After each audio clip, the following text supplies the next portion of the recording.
Welcome to Live with Heather Vickery. I'm Heather Vickery.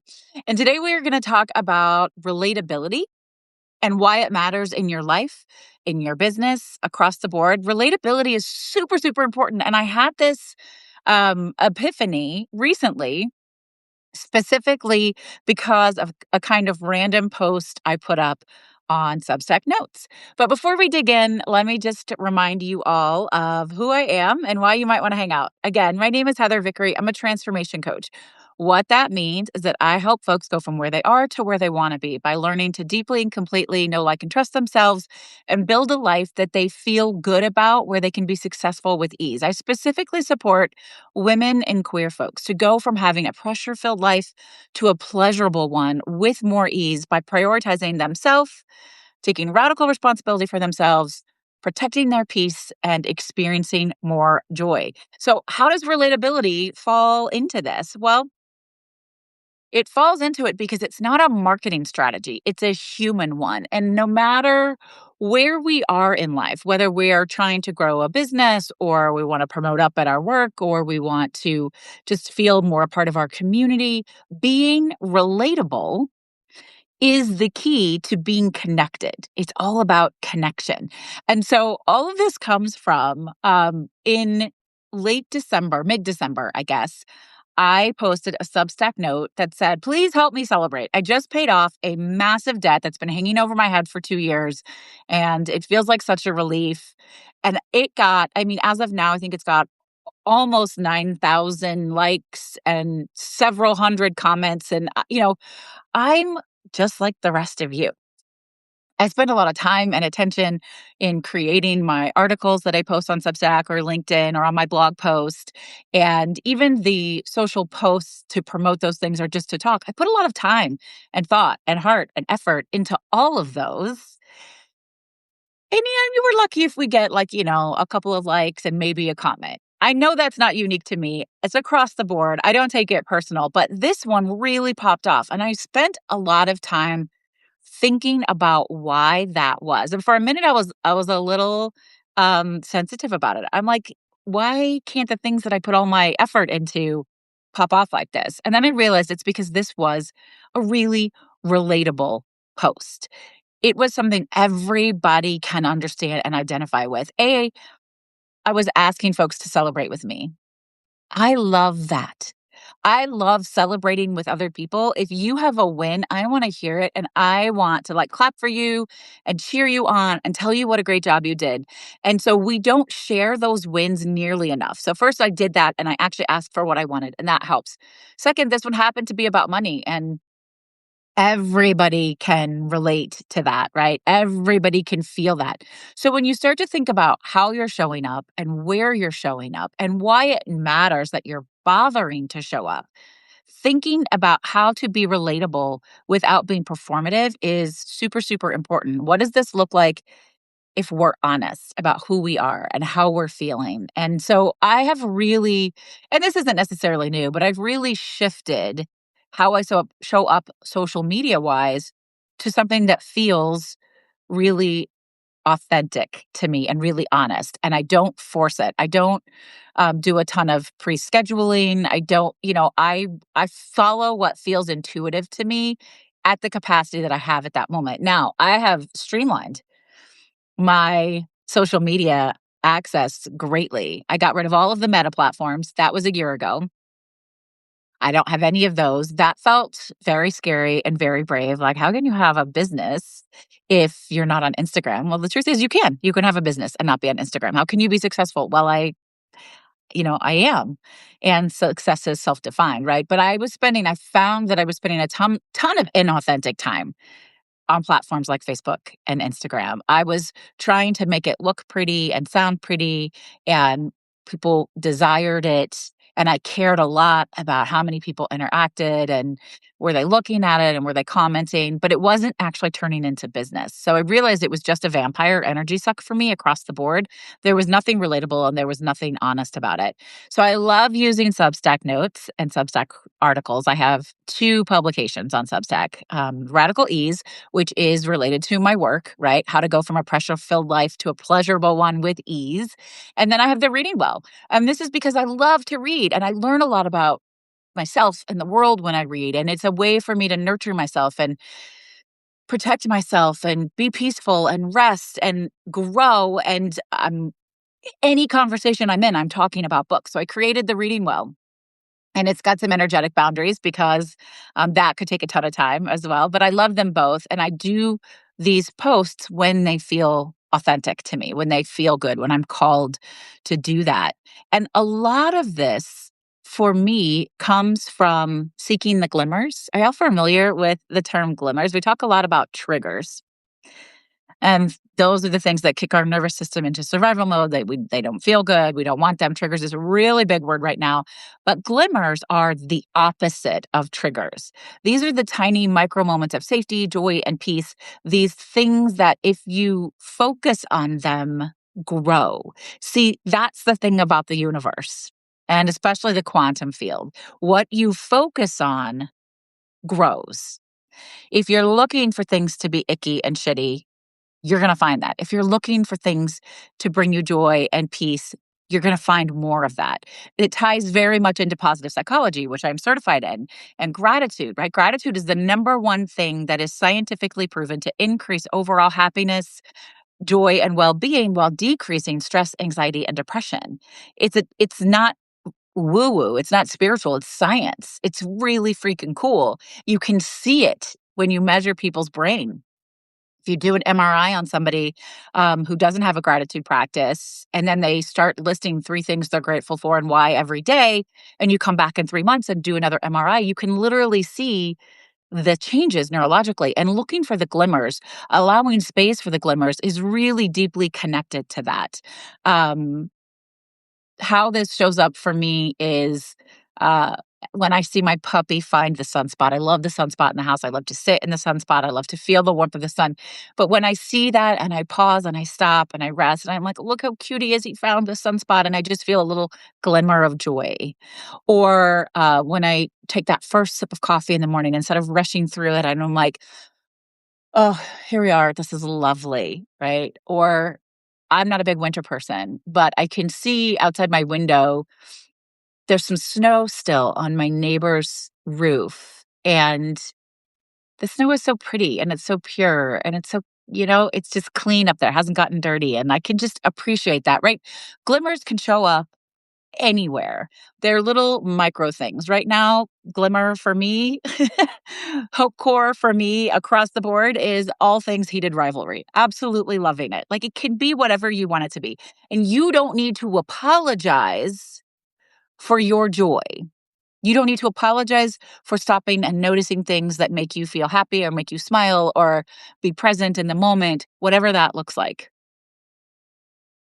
The first spring flower is something that I have always appreciated.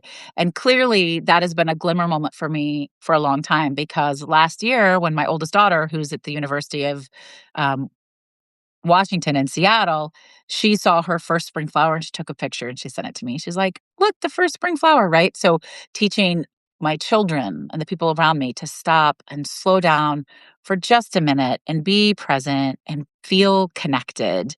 Um, it's it's a really special thing. And glimmers are a bridge for relatability, which is a really interesting because they don't require deep dives or a 5-step plan or a masterclass or a workshop. They just require you to be present enough to notice them. And then when you think about it, if it feels authentic, if it feels right to share that glimmer, it connects you with other people. And that's exactly what happened in that Substack note that I did. Um, so looking for more of that. And we are, lacking joyful good news in society right now. There's no doubt about that. So we have to be peace inside. We have to be joyful inside. And lots of things can be true at once. Th- The world can be a big, hot dumpster fire, especially America. It's true, and we know it. And we can choose radical peace and radical rest. Rest and joy are forms of revolution. We can choose to show up for ourselves, support our community, find the things that are working, find things that bring us joy, and relish in that while still feeling afraid and scared and worried, while still showing up to be the present community members that we want to be and standing up for what we believe in to be right. Relatability does not mean turning yourself inside out. You don't owe anyone an all access pass to your insides, your private world, your private feelings. You do not need to cut yourself out and spill your guts for everybody in order to be relatable. Relatability is just groundedness. It's not over polishing. It's not trying to be perfect. It's just being in the moment and sharing what's showing up for you, what's on your heart and your mind, and being intentional about it. Um, this falls very deeply. So I'd mentioned before, my work revolves around helping people go from pressure-filled lives to pleasurable ones with more ease, and I actually have a pathway, the ease pathway. And so this fits in. Ease stands for explore, align, shift and sustain, and embody expansion, right? So this falls, relatability in general really falls in that explore pillar. We put it into action because you're exploring ways to be relatable that serve you and support you and connect you with other people and bring you together with other people. It's very difficult to connect in this way if you haven't done internal work, self awareness work, self alignment work, embodiment work. It's difficult because we are still in that performative box of being who everyone thinks we should be in order to be successful. Everyone else's definition of what brave is, what success is, what happiness is, what joy is.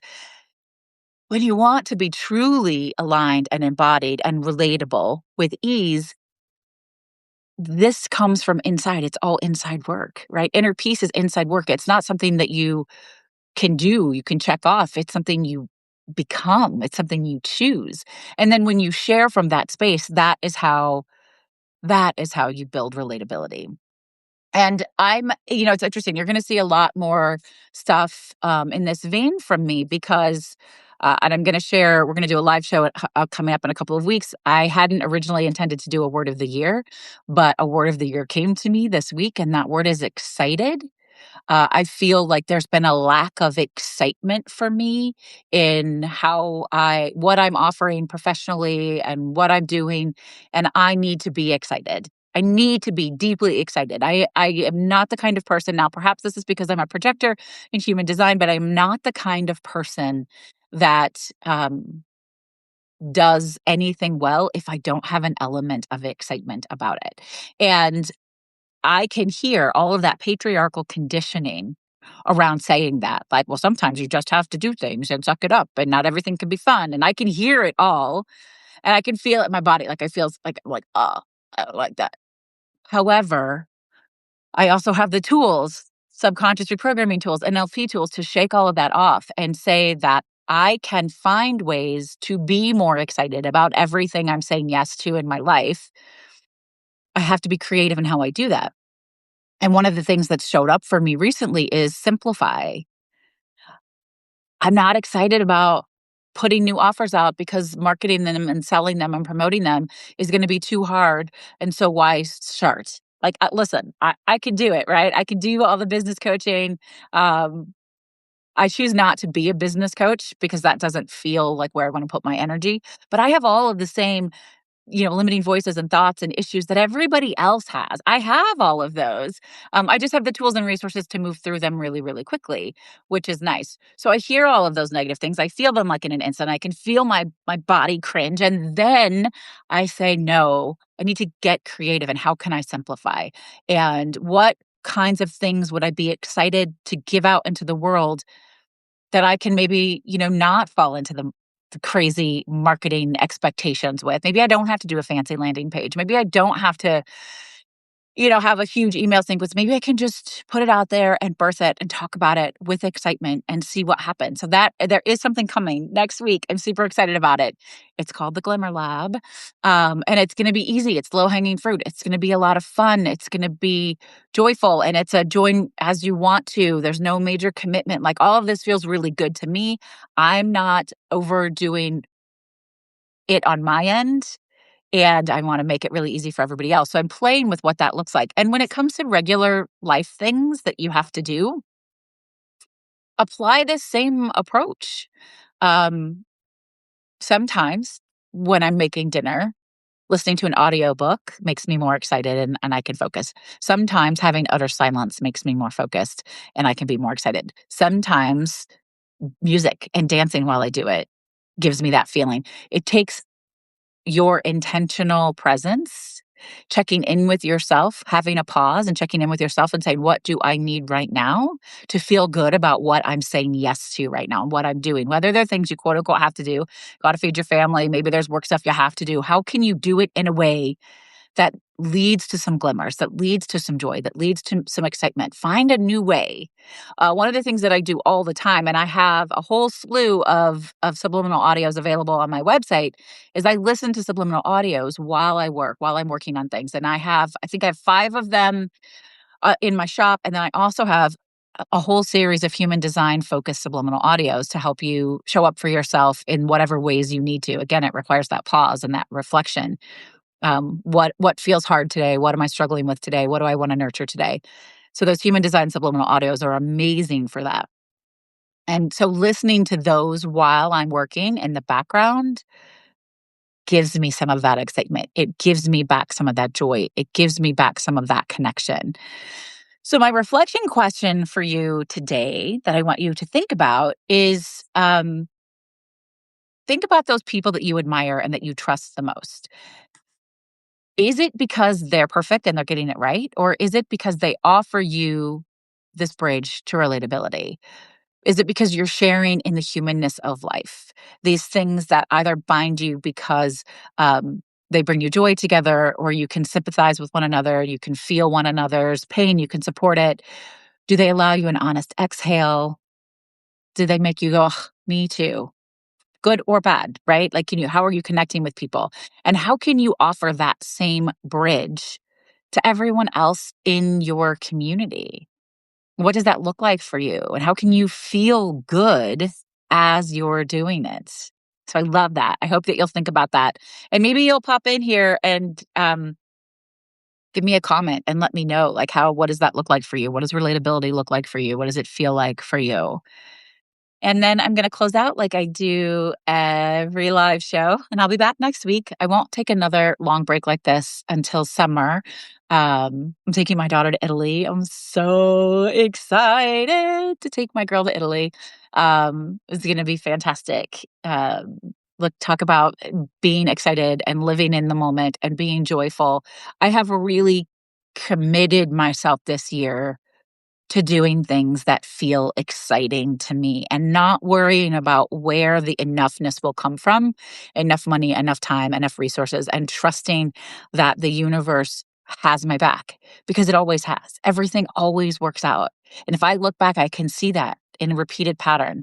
And when we feel like that's not the case, how can you shift that energetically? Again, this is work that we can support. I can support through my VIP coaching, through the Mind Shift Mastery Program, which is 6 subconscious reprogramming sessions that help you shift out of one belief or certain beliefs, negative beliefs and ways of being, into what you most want, going from pressure filled to pleasurable. Like, we can do this together. You can have this. And I'm just going all in. I am just embracing that quantum magic that says, be now who you want to be in the future. I am somebody who gets to travel and experience and adventure and have a great time and be filled with joy and surprises and do work that I love with people that love being in community and space with me, right? Across the board. I embody that. I believe that. I know that. I am that. And that continues to show up for me all the time. Okay. So, one of the things that I do with clients is EFT tapping. EFT tapping is really spectacular. It's emotional freedom technique, and it is a way to do subconscious reprogramming to release the negative and call in the things that you do want more of. So, for those of you who are new, welcome. I'm so glad you're here, and thanks for sticking it out the whole time. I deeply love. So, we're live on YouTube, LinkedIn, and Substack. And Substack, y'all win all the time. You guys are here, you're staying. It feels really exciting. I'm super, super grateful for that. I'd love for you all to drop a comment in the box and tell me like one word that you're feeling from being here and what you're experiencing. But just knowing you're there is glimmer after glimmer for me. It is a lot of excitement for me because it's not really that much fun to do a live show to nobody. It's really a lot more fun to have people there and think maybe I can shift just one thought, one internal belief with one person in this moment. And that is really, really exciting. That's what keeps me coming back week after week. So EFT tapping is lovely, and I'm going to guide you through. So I do custom EFT tapping with clients. I do EFT. We have EFT tapping in the Spark Collective, which is my community membership. It's really lovely. So today we're going to do EFT tapping specifically for being in our body to be relatable. So before we do that, I want you to place your feet on the floor and just notice, feel your feet beneath you, feel your sits bones in your chair or your couch or wherever you are, and just feel supported. Feel held in the space that's around you. And then I want you to bring your left hand to your heart and your right hand over your left. And take a slow, deep breath in through your nose, filling up your belly with air, and release through your mouth with a sigh. And then repeat after me, either out loud or in your mind. Thank you. I'm sorry. I forgive you. I love you. And if you're new to tapping, just follow along. I'm gonna guide you. So we start by tapping on the karate chop point. So this is your the outside of your hand. You can use either hand, whichever one feels best to you. I tend to tap on my left karate chop point, but it doesn't matter. And then again, repeating after me, either out loud or in your mind. This is where the karate chop point is where we release the negative. Even though I have learned to hide parts of myself in order to stay safe and be respected,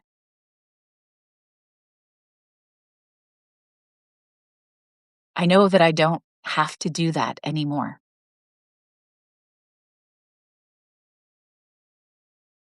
These patterns existed at one time to protect me, but they are no longer necessary. Even though I've been taught that I need to be polished and perfect, I know that that is not true. It's better to be an honest, authentic human. I am open to a new, gentler truth.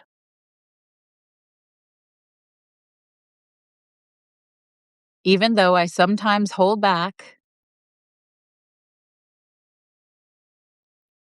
because I don't want to be misjudged or misunderstood, I deeply and completely love, honor, and accept myself right now and in every moment. Moving to the inner eyebrow. Again, you can do one side or the other or both.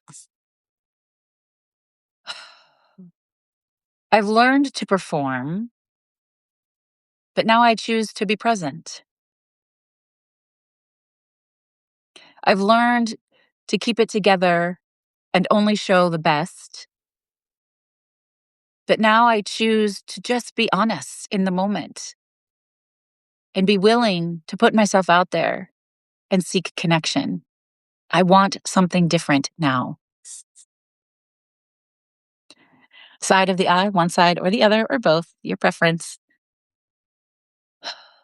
I desire connection that feels real. I deserve connection that feels real and honest. I allow myself to be trusted without pretending. And it is safe to want that. Under the eye, one side or the other, or both. I'm allowed to be recognizable as human.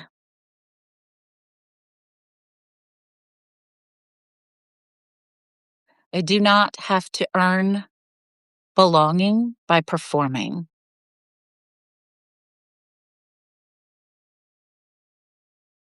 I can trust my body. Under the mouth, I can be honest and vulnerable without oversharing. I can be real without exposing myself. And I allow ease in this balance. Under the nose or under the mouth. And with all things, I deeply and completely love, honor, and accept myself. I am safe to show up authentically. I am safe to show up how I want, when I want. I trust myself to know what's right. Collarbone. So you find the bone and you go down to that soft spot. And some people like to do it like this, whatever you prefer. It is safe for me to show up grounded and honest and human. It is safe for my presence to build trust. I don't need to prove anything. Under the arm, you can do one side or the other or both if you want a big bear hug. Maybe I'll do that today. I release the belief that being real is a risk. I let go of perfection and posturing. I allow connection to come from presence and pleasure. I trust myself deeply and completely. Top of the head, I choose honesty over performance.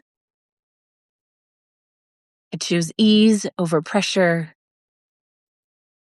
And I trust that my authentic humanity is more than enough. And you can gently stop tapping. Oh, I kind of like to roll my shoulders a little after I tap. Take a slow breath in. Let it travel all the way down your body. And gently exhale. Just notice what's softened. Notice what feels more open and spacious. You don't need to be more impressive. You are allowed to be exactly as you are. You are perfect exactly as you are. You don't need to be fixed or changed. You are wonderful. And my work is here to meet you in this moment and help you grow in your self love, your self compassion, your inner peace, expanding your joy, going from pressure filled lives to pleasurable ones. So please come back next Thursday for a brand new episode of Live with Heather Vickery. Connect with me on Substack or LinkedIn. I'm also on TikTok, but it's mostly books, politics, and heated rivalry. But hey, if you're into that, come hang out with me there.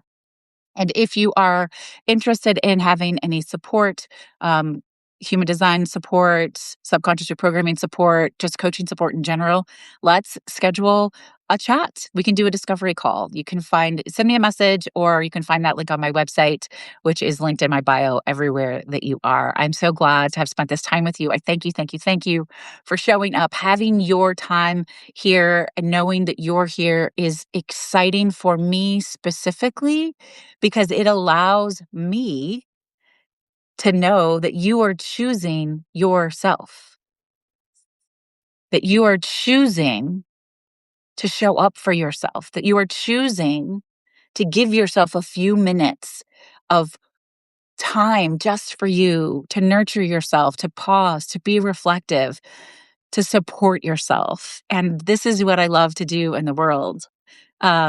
I'm not. Oh, it was Rebecca Qualiano. Rebecca, I have been trying to reach you. Are you still here? I got a comment. Hey, Heather, I enjoy dropping into these talks. I appreciate you. Rebecca, you have been on my mind and I texted you, but I think you have a new phone number. Will you please reach out to me because I want to talk to you? That's so funny. Rebecca was a client in a program that I did years ago. And I love it when I know that people who I have worked with in the past come back and stay present and still find that this work that I do supports them. I'm so joyful. That's such a lovely glimmer for the day. Such a lovely glimmer. Thank you all for being here. Let's stay connected. Let's see how we can support one another and be our most beautiful, authentic selves and be relatable because we want to be, not because we have to be. My name is Heather Vickery, reminding you today and every day to go out and choose yourself bravely because you are so fucking worth it. I'll see you next week. Bye. Okay, I'm gonna give myself lots of hearts. I love you guys. I love Substack. I love how present everyone is. I would love to hear where let's just keep chatting. I'm not done with you all. Where are you all tuning in from? And did you enjoy what I shared today? And what would you like more of? What can I do to connect more with folks here on Substack? I really enjoy it. It's become one of my happy places for sure. Okay. I'm gonna roll because I need to eat some lunch. I can hear my partner downstairs eating lunch. She loves to eat lunch right when I'm doing my live show. Um, I will talk to you all soon. Take care. Bye. Sorry, I made you shake.